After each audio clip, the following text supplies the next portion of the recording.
পা মোবারক রাখলেন, এরপরে বললেন আমিন। চিৎকারে বলুন সুবহানাল্লাহ। সুবহানাল্লাহ।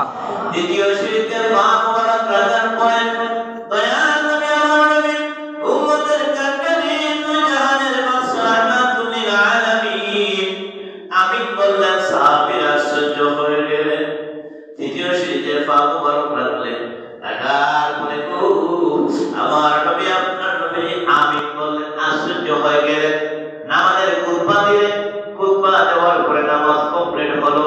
নামাজ কমপ্লিটের পরে সাহাবীরা প্রশ্ন করলেন, কিন্তু যখন আল্লাহ রাসূল আমিন বললেন, পা মোবারক রাখার সাথে আমিন বললেন, দ্বিতীয় সিজদা আমিন বললেন, তৃতীয় সিজদাতে পা মোবারক রাখার সাথে আমিন বললেন। এরপরে সমস্ত সাহাবীদের সামনে বক্তব্য দিলেন, খুতবা দিলেন এভাবে।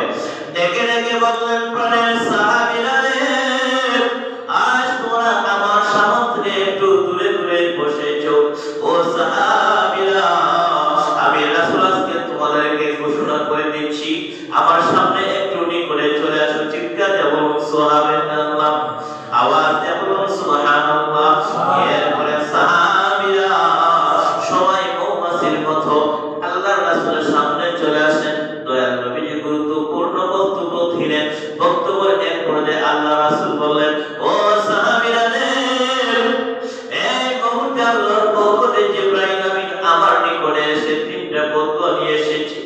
আমার উম্মতের মধ্যে উম্মতের তিন দল উম্মতের জন্য বদুয়া নিয়ে এসেছেন।